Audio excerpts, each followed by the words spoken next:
June 4th, 1943, Railroad Street, Mexia, Texas. The pencil trembled slightly as Unteroffizier Werner Burkhardt wrote in his hidden diary, recording words that would have earned him solitary confinement if discovered by his own officers. The Americans must be lying to us. No nation could possess such abundance while fighting a war on two fronts. Through the train window, he had just witnessed something that contradicted 3 years of Nazi propaganda. Electric lights blazed from every farmhouse, every street corner, every shop window, an endless constellation of electricity stretching across the Texas plains at 10 o'clock at night. In Germany, blackout regulations had plunged the Reich into darkness since 1940. Even before the war, rural electrification reached barely 20% of German farms. Yet here, in what Nazi propaganda had described as a decadent, collapsed America, electricity flowed like water. 1,850 veterans of Erwin Rommel's Afrika Korps stepped down from the passenger train, not cattle cars, not freight wagons, but cushioned Pullman coaches with dining services and sleeping berths. The entire population of Mexia had turned out to witness their arrival. What none of them knew was that this moment would trigger the most profound psychological transformation in modern POW history, a systematic demolition of Nazi ideology through the sheer display of American industrial capacity.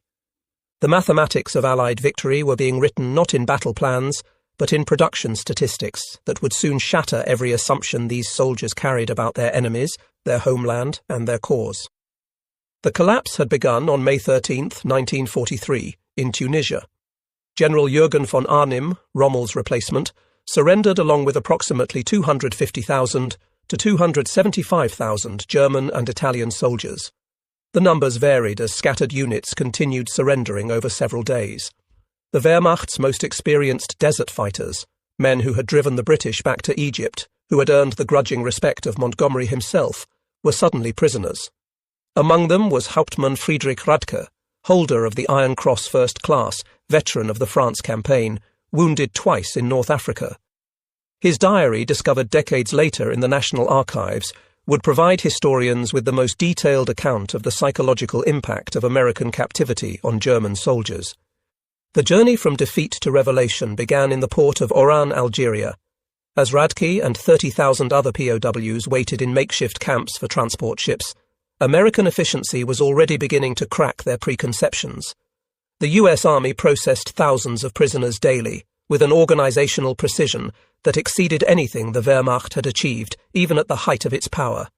Identity cards photographed and filed, medical examinations completed, inoculations administered, Geneva Convention rights explained in fluent German by American officers who had been trained specifically for this moment. But the first real shock came with the food.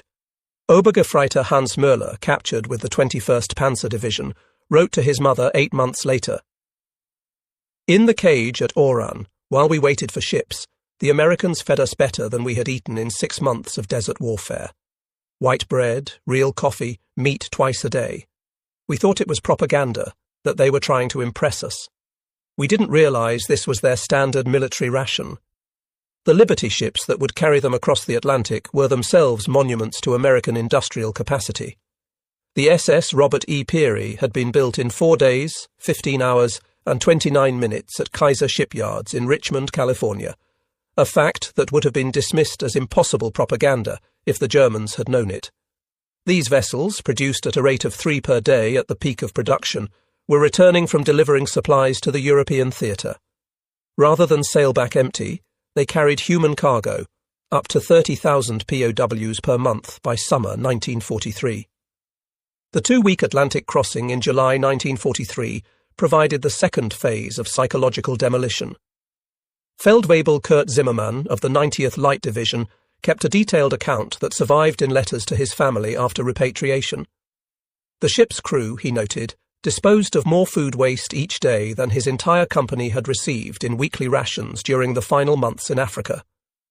The American sailors threw away half-eaten steaks, whole loaves of bread, gallons of milk that had sat too long, Zimmermann wrote.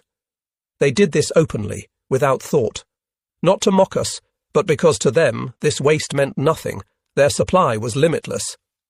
The ships themselves became floating classrooms in American power. POWs discovered that the vessel carrying them was one of 2,710 Liberty ships that would be built during the war, each one requiring 250,000 parts, assembled from components manufactured in 32 states. The engines, they learned from talkative American guards, were built in 3 separate factories, each producing 900 horsepower cylinders that were then assembled in ports that had barely existed 2 years earlier. Lieutenant Colonel Wilhelm von Steuben, whose aristocratic Prussian family had served in every German war since Frederick the Great, would later write in his memoirs, "As our ship approached the American coast, I watched the radar antenna rotating above the bridge. This technology, which we believed only we and perhaps the British possessed in limited quantities, was standard equipment on a cargo vessel. It was then I first suspected that Germany had already lost the war." August 2nd, 1943.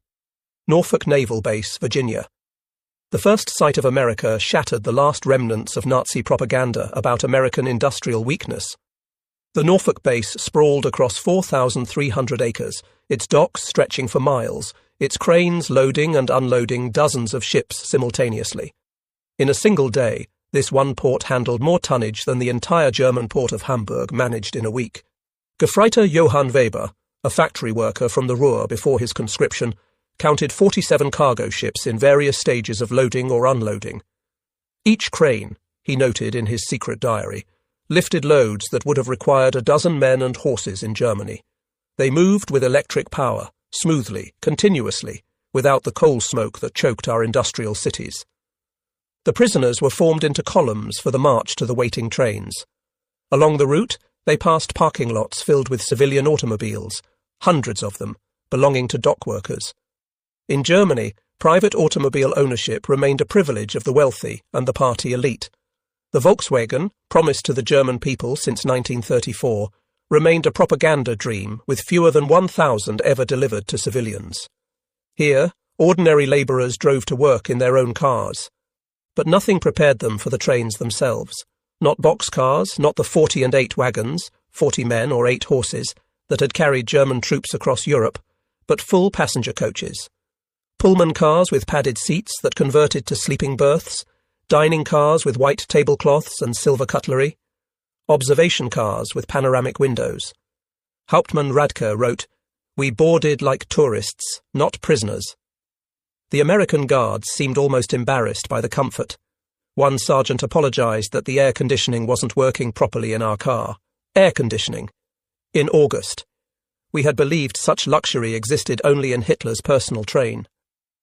The 3-day train journey from Norfolk to the camps of Texas and Oklahoma would prove more destructive to Nazi ideology than any military defeat. As the trains rolled through Virginia, the prisoners pressed their faces against windows, witnessing an America that couldn't exist according to everything they had been told. Every small town blazed with illumination.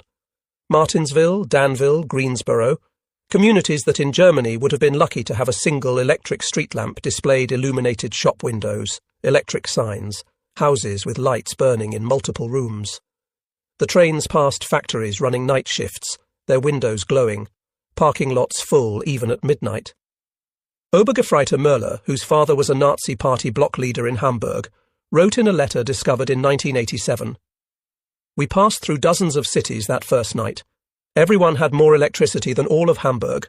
The guards told us this was normal, that every American town had electricity since the 1920s. I called him a liar. He just shrugged and said we would see." In Roanoke, Virginia, the train stopped for water and coal. The prisoners watched as American railway workers performed in 30 minutes what would have taken 2 hours in Germany. Automated coal loaders, electric water pumps, mechanized lubrication systems. Every aspect of the operation demonstrated technological superiority. More disturbing still was the casual wealth of the workers themselves. They wore leather boots that would have cost a German labourer 2 months' wages. They drank Coca-Cola from glass bottles and threw the empties into bins without thought. They smoked cigarettes continuously, stubbing them out half-finished. Feldwebel Heinrich Müller, an electrical engineer from Siemens before the war, calculated that the single railway yard they stopped in used more electricity in 1 hour than his entire district in Berlin used in a day. "The waste was magnificent," he wrote. "They left lights burning in empty buildings. Electric fans ran in vacant rooms.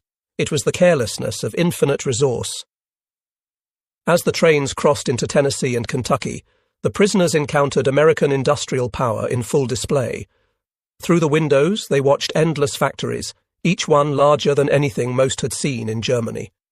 The Alcoa aluminum plant in Tennessee stretched for 3 miles along the river, its electric furnaces consuming 175,000 kilowatts of power, more than the entire city of Munich. Near Louisville, the trains slowed as they passed the Rubbertown complex, where synthetic rubber plants had sprung from empty fields in just 18 months. 4 massive facilities, each employing thousands of workers, producing 800,000 tons of synthetic rubber annually. Germany, despite inventing the process, had never managed more than 120,000 tons in its best year. Oberleutnant Erich Hoffmann, a chemist from IG Farben, understood the implications immediately. In a post-war interview, he recalled, "I knew those plants. I could see the distillation columns, the catalytic crackers. Each facility was more advanced than anything we had built, and there were 4 of them, just in this one location. They told us there were dozens more across the country." The trains passed Ford's Willow Run plant outside Detroit, visible from miles away. This single factory, built in just 9 months, produced a B-24 Liberator bomber every 63 minutes. At peak production, 42,000 workers assembled bombers from 1,550,000 parts manufactured by 1,500 subcontractors. The plant consumed 2.5 million square feet of floor space and used more electricity than the entire German city of Cologne. Hauptmann Werner Kleist, a Luftwaffe pilot shot down over Tunisia, pressed his face against the window as they passed. He counted 17 B-24s in various stages of completion visible from the train.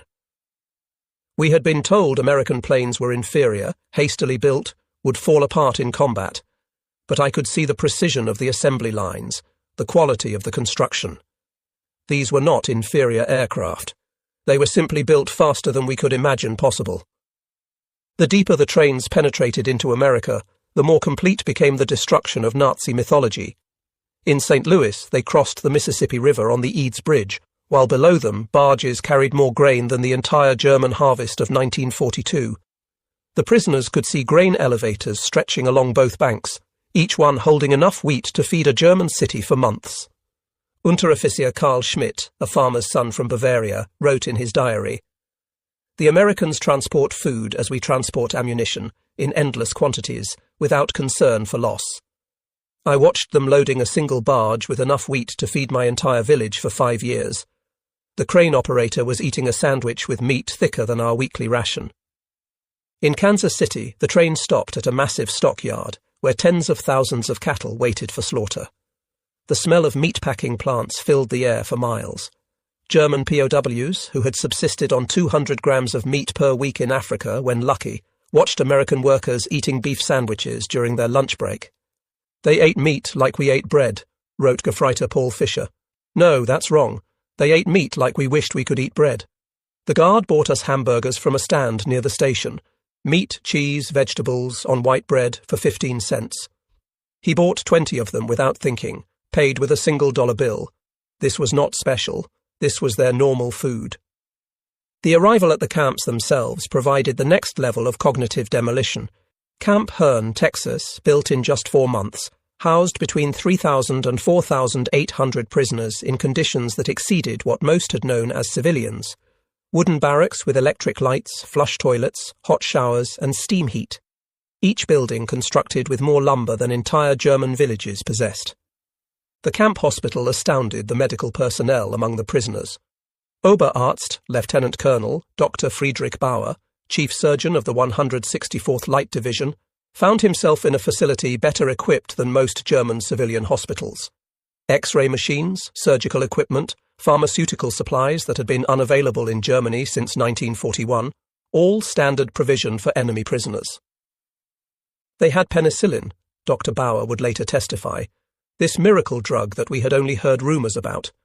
They used it freely, even on prisoners with minor infections. German soldiers were dying for want of basic sulfur drugs, and the Americans were giving us their most advanced medicine without hesitation. The camp kitchen became another classroom in American prosperity. Prisoners assigned to cooking duties discovered walk-in refrigerators, electric mixers, automated dishwashers, and gas ranges that could prepare meals for 5,000 men. The daily ration included fresh milk, eggs, meat, vegetables, and white bread, quantities that German civilians hadn't seen since 1939. Feldwebel Otto Krebs, a former hotel chef from Munich, wrote, "Today we threw away more food than my family has seen in 3 years.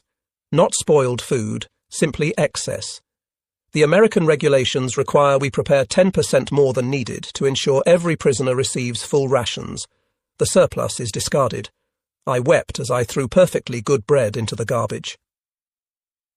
By September 1943, the labour shortage in American agriculture led to the employment of POWs in fields and factories across the country. This decision, driven by necessity, would prove more destructive to Nazi ideology than any propaganda program could have achieved. Groups of prisoners were trucked daily to work sites, travelling through the American heartland without blindfolds or restricted routes. They saw everything: the endless fields of corn and wheat, the factories running 3 shifts, the shops full of goods, the parking lots full of cars, the houses with refrigerators and radios. At a cotton gin outside Houston, Unteroffizier Herbert Lang watched a single machine process more cotton in 1 hour than his entire village could have handled in a month using traditional methods. The gin was powered by electricity from the Colorado River Authority, part of a rural electrification program that had brought power to 90% of Texas farms by 1943. The farmer who owned the gin was nobody special, Lang recorded. Not aristocracy, not a party member, just a farmer. Yet he had electricity, running water, a truck, a car, and a tractor. His workers, including the Negroes, ate lunch from boxes containing more food than German workers received in a week. And this was normal. Every farm we passed was the same. In Nebraska, prisoners worked in sugar beet fields, witnessing agricultural mechanization that defied comprehension. A single combine harvester, they learned, could do the work of 100 men. The fields stretched to the horizon, each one larger than entire German counties. The farmers spoke casually of yields that would have been fantasy in Germany, 60 bushels of wheat per acre compared to Germany's 30 on the best land. Gefreiter Wilhelm Hoffmann, working on a farm outside Scottsbluff, wrote, "The farmer's son, a boy of 16, drove a tractor worth more than everything my father had earned in his lifetime."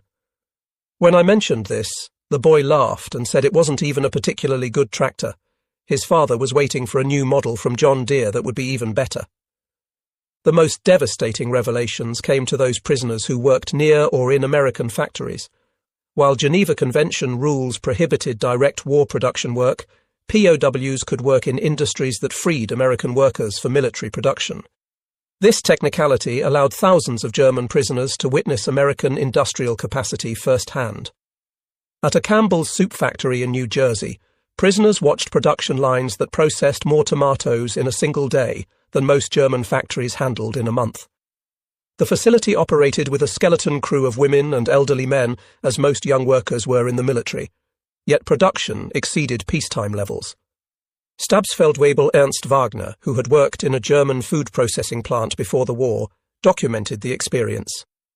Everything was automated: electric conveyor belts, automatic filling machines, steam cookers that processed hundreds of cans simultaneously. One elderly woman monitored controls that managed what would have required 50 workers in Germany. She did this while listening to a radio and drinking coffee. Near Detroit, prisoners unloading coal at a power plant gained glimpses of the automotive industry's conversion to war production. The River Rouge complex, visible across the water, employed 100,000 workers producing jeeps, aircraft engines, and tanks. The plant consumed 1.5 million kilowatts of electricity daily, more than the entire city of Hamburg. "We could see the parking lots," wrote Obergefreiter Franz Kellner. "Thousands of cars belonging to workers. Workers. In Germany, even our officers rarely owned cars. Here, factory workers drove to work. The guard told us many workers owned 2 cars, one for work, one for family use. We thought he was mocking us."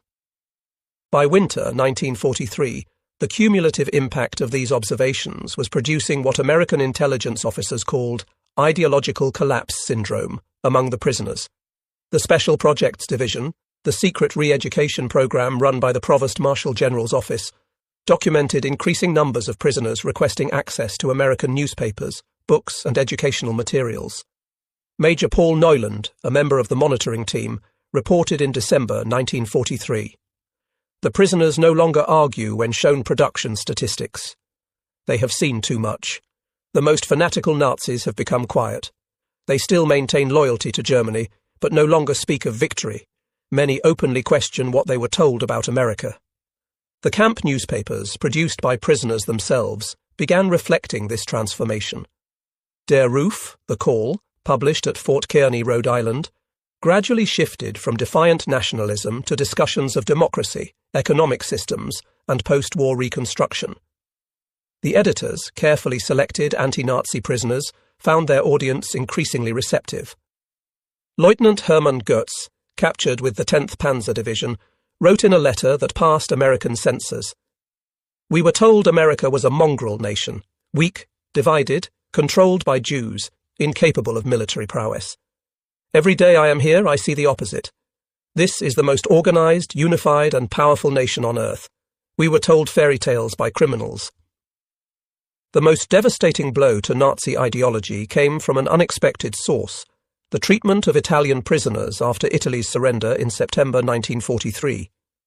Italian POWs who agreed to cooperate were formed into Italian service units, given better quarters, increased pay, and more freedom.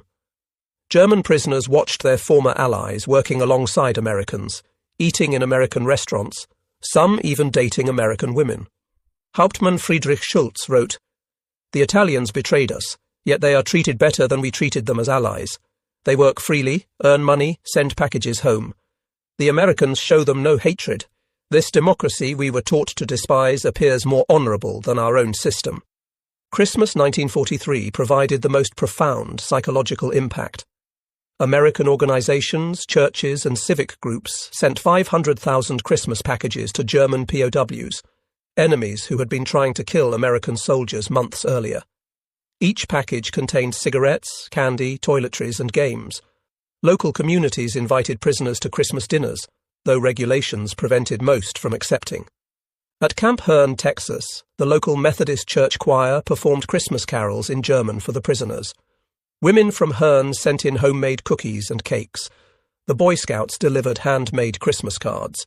This kindness toward enemies shattered the final remnants of Nazi racial theory. Oberleutnant Walter Müller, whose brother had died in the bombing of Hamburg, wrote, "They know we are their enemies. Many have sons and husbands fighting against our armies. Yet they show us Christian charity, not propaganda, but genuine kindness. What kind of people treat enemies this way? Only those absolutely certain of victory and secure in their power."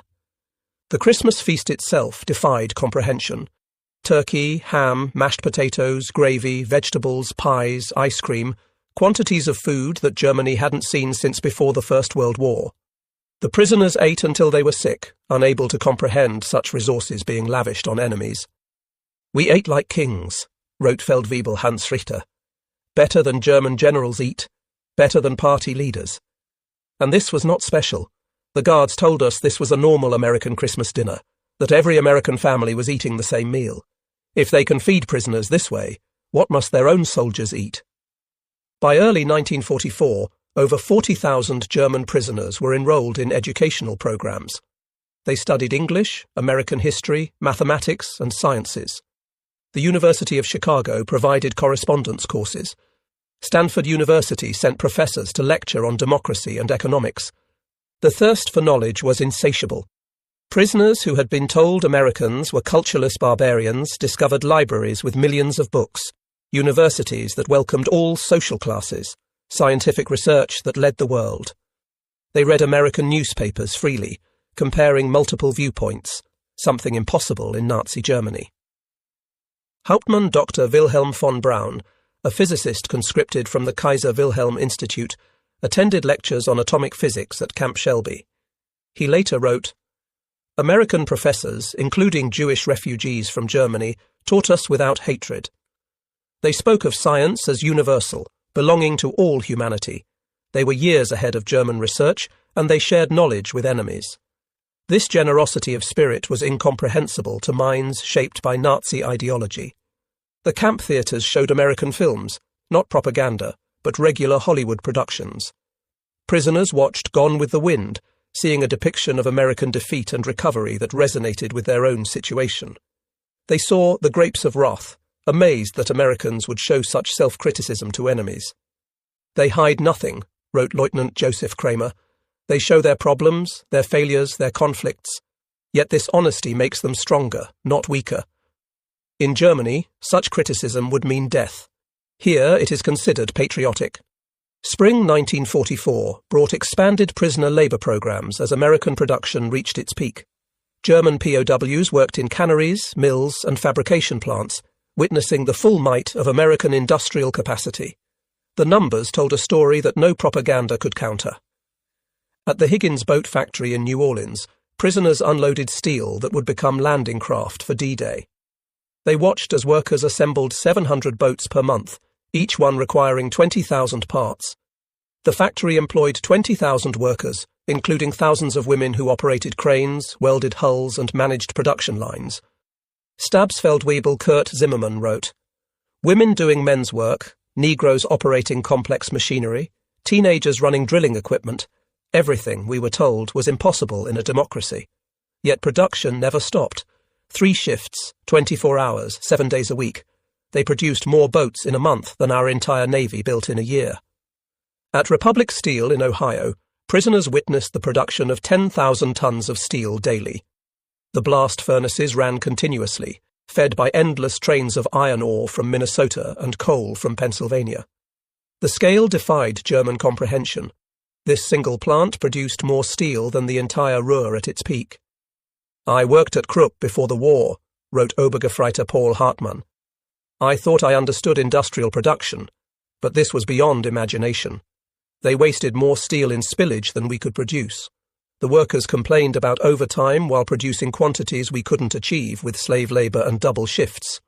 The summer 1944 harvest provided the final demolition of Nazi propaganda about American weakness. German prisoners worked across the Midwest, witnessing agricultural production that could feed the world. In Kansas, they watched wheat harvests where single farms produced more grain than entire German provinces.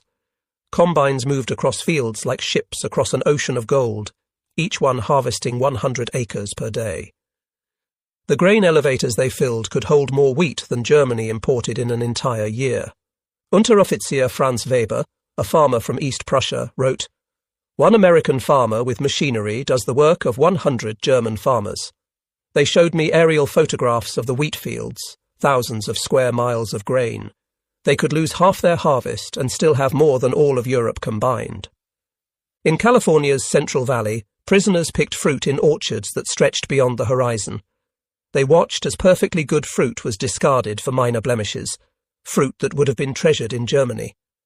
Entire crops were sometimes ploughed under to maintain prices, a concept that caused psychological breakdown among prisoners from hunger-ravaged Germany. "They destroyed food to keep prices stable," wrote Gefreiter Otto Schulz. "Mountains of oranges bulldozed into pits because they had too many. We begged to be allowed to send them to Germany, to our families. The guards were sympathetic, but explained it was impossible. The waste was strategic, proof of unlimited resources." June 6, 1944. When news of the Normandy invasion reached the camps, German prisoners experienced their final ideological collapse. The scale of the operation, 6,000 ships, 11,000 aircraft, 150,000 men in the first wave, demonstrated American organizational capacity beyond Nazi Germany's wildest dreams. Prisoners at Camp Shelby watched newsreels of the invasion within days. They saw the endless streams of ships, the artificial harbours, the supply system that delivered 15,000 tons daily across open beaches. They watched their homeland being crushed by the very nation they had been told was too weak to fight. Oberst Friedrich von Steuben wrote, "We knew then that everything was lost, not just the war, but the entire Nazi project. We had challenged the world's greatest industrial power with fairy tales and racial mythology. We sent horses against their trucks, rifles against their automatic weapons, courage against their unlimited resources." Throughout their captivity, German prisoners experienced something that challenged Nazi ideology more than any material wealth: American humanity. Despite propaganda depicting Americans as weak and sentimental, POWs discovered a people secure enough in their strength to show mercy. When Gefreiter Hans Müller's son died in the Hamburg bombing, the American camp commander personally delivered the Red Cross message and offered condolences. When Lieutenant Paul Fischer's wife wrote that she was struggling to feed their children, American church groups sent food packages to her in Germany, enemy civilians in a nation America was actively bombing. They separated the German people from the Nazi regime, wrote Hauptmann Otto Kleist. They said they were fighting Hitler, not Germans. This distinction, which seemed like propaganda, proved genuine. They prepared us to rebuild Germany after the war, not to destroy it. The medical treatment particularly affected prisoners. German doctors worked alongside American medical staff, learning new techniques, using advanced equipment. Prisoners received operations that would have been available only to the elite in Germany. Mental health treatment, virtually unknown in the Wehrmacht, was provided to traumatized soldiers. Dr. Friedrich Bauer wrote, "They treated attempted suicides with counseling, not punishment. Prisoners with mental breakdowns received therapy, not beatings. This humanity toward enemies revealed a strength we never understood, the confidence of true power." By March 1945, the secret re-education program had produced remarkable results. Over 25,000 prisoners had volunteered for democracy courses. The camp newspapers published articles about constitutional government, free markets, and civil rights. Discussion groups debated Germany's future after the war. The program's success exceeded all expectations. Prisoners who had arrived as fanatical Nazis were writing essays about democratic reconstruction. Officers who had sworn oaths to Hitler were planning how to implement American agricultural methods in post-war Germany. "We became missionaries for democracy," admitted Oberst Hermann Göring, no relation to the Reichsmarschall, in a 1975 interview. "Not through coercion or propaganda, but through observation. We saw it work. We saw ordinary people living better than German aristocracy. We wanted that for Germany." The transformation was so complete that American authorities worried about prisoners being too enthusiastic about American ways. Some requested to stay in America after the war.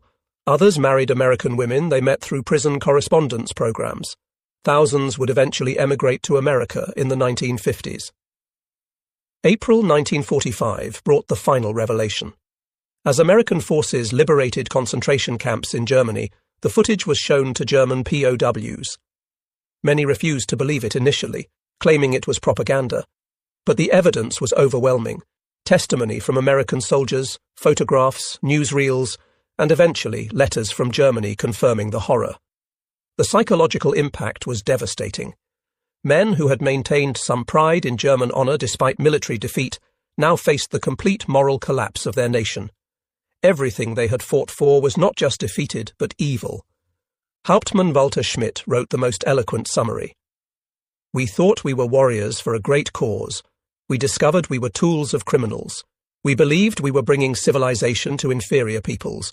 We found that we were the barbarians. The Americans we called weak and decadent showed us what civilization actually meant." As the war ended in May 1945, German POWs faced repatriation with mixed emotions. They had witnessed an America that contradicted everything they had believed. They had eaten better as prisoners than as soldiers. They had been treated with more dignity by enemies than by their own government. The last months of captivity were spent preparing for return to a destroyed Germany. American authorities provided vocational training, agricultural education, and political instruction. Prisoners learned about the Marshall Plan before it was announced, understanding that America would rebuild rather than punish Germany. "They prepared us to rebuild our country," wrote Oberst Friedrich von Steuben. "They gave us skills, knowledge, hope. They transformed defeated soldiers into future citizens." This generosity from victors was incomprehensible to minds shaped by Nazi vindictiveness. Between 1945 and 1946, 371,683 German POWs were repatriated from American camps.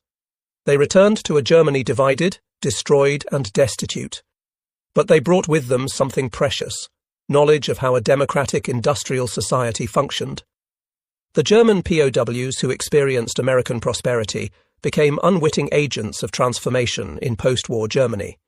They had seen industrial efficiency, agricultural productivity, and democratic prosperity. They knew reconstruction was possible because they had witnessed a society that had achieved it.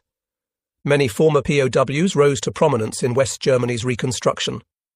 Hans Kroll, prisoner at Camp Shelby, became West German ambassador to the United States.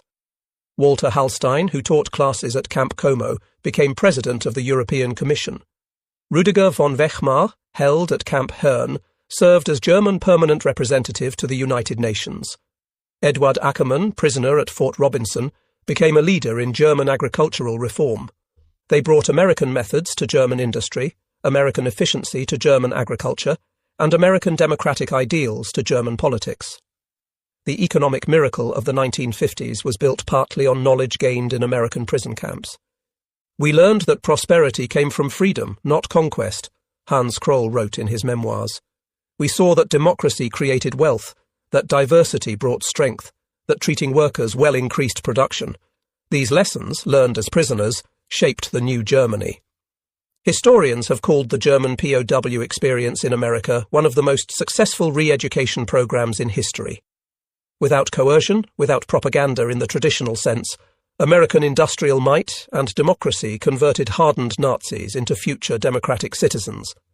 The program succeeded because it relied not on words, but on observation.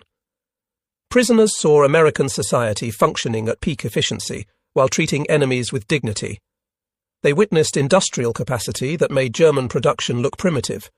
They experienced a standard of living that exposed Nazi promises as fantasies. Dr. Arnold Kramer, the leading historian of German POWs in America, concluded, "America won the propaganda war not through clever messages, but through sheer reality. Every full meal, every electric light, every working toilet was an argument against Nazism. The POWs were converted by prosperity." The statistics support this assessment. Of the 371,683 German POWs held in America, fewer than 1% attempted escape, with only 2,222 total attempts recorded. Post-war surveys showed that 95% rated their treatment as good or excellent.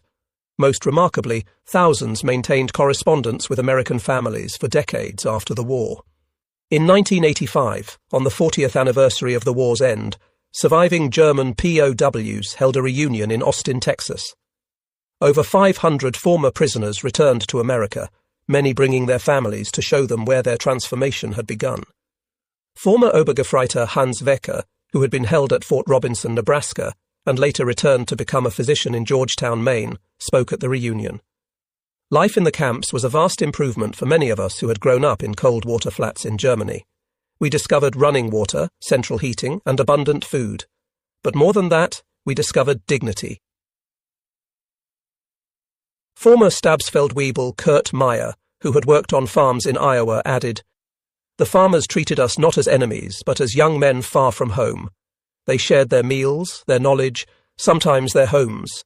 This humanity from people whose sons were fighting against us, this changed us forever." At the 1985 reunion dinner, former Oberst Hermann Goetz, then 78 years old, delivered the keynote address that captured the essence of the transformation. "We came to America as enemies, as Nazis, as believers in a lie.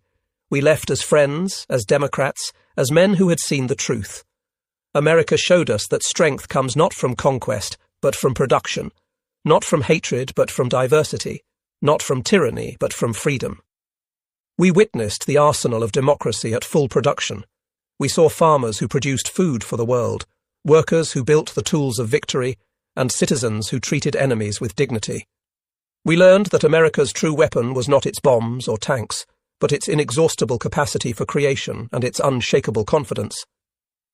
We returned to Germany with a mission to build a society that could create rather than destroy, that could prosper through peace rather than war. The Germany that rose from the ashes was built on lessons learned in American prison camps. We, who came as conquerors, left as students.